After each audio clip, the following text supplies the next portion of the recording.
Hi, Robert Chuckrow here. I'm going to give my interpretation of a passage in the Taiji Classics written by Chang San-feng. And it's on page 22 of the book by Ben Lo. Up or down, front or back, left or right, or are all the same. These are all mind, and not external. If there is up, there is down. If there is forward, then there is backward. If there is left, then there is right. If the wants to move up, it contains at the same time, the downward idea. And he talks about other things, pushing somebody. By alternating the force of pulling and pushing, the root is severed and the object is quickly toppled without a doubt. So what he's talking about is really an internal state, a state of mind, and not something that is going to affect, to be noticed on the outside. So for example,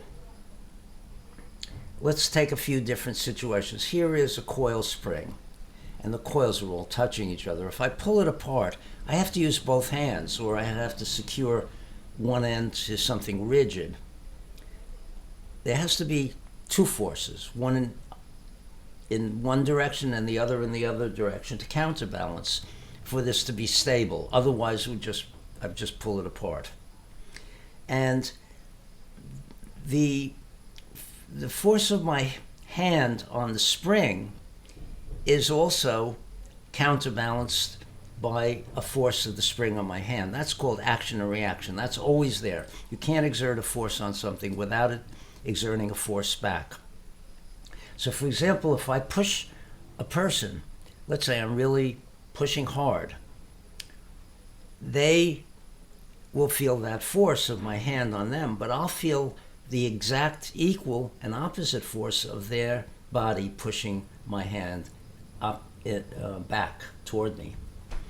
And by the same token, if I push forward and there's this force back, if the floor were glare ice, I'd be sliding backward. So I need a force on the floor of friction to push me forward. And so I have to push the floor back. So the question is, how do you do that? If you're going to push something or exert force on something, you have to create a state in your body where it doesn't buckle. If I'm just totally relaxed and I push, my body is going to change. So I have to strengthen my body. There are two ways of doing that. One way is to use a lot of contraction, and that will rigidify my body. But in Taiji, we don't do that. We don't use contraction because it's brittle, it's unreliable, it's awkward. We use extension. So if I'm going to solidify my body, make it strong, I have to, if I'm going to exert a force upward, I have to exert a force downward. If I'm stepping, even if I'm just doing something having nothing to do with another person, if I'm stepping, let's say I'm sinking into my right leg and stepping with my left.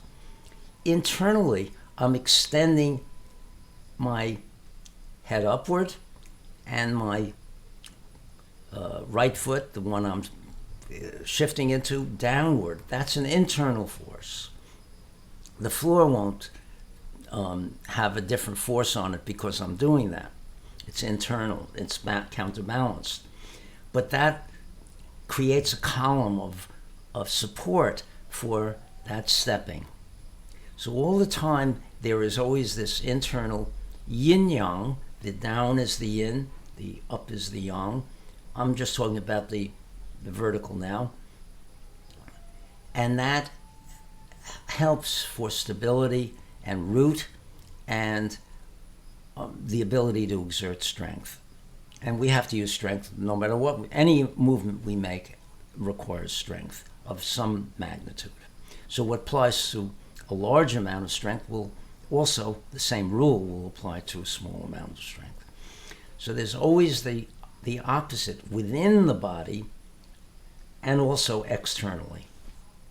And I think that's what Chang San-feng is referring to, that internal state of expansion, which is necessary in Taiji. Another example is if I extend my head upward, and I just did a video on that.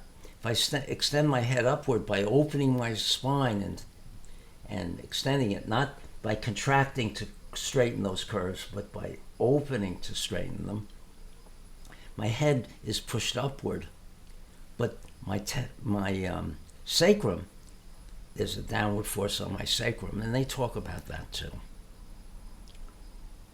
Well, I hope this helps, even if there are possibly other interpretations of this passage. This interpretation still is, I feel, of value. Thank you.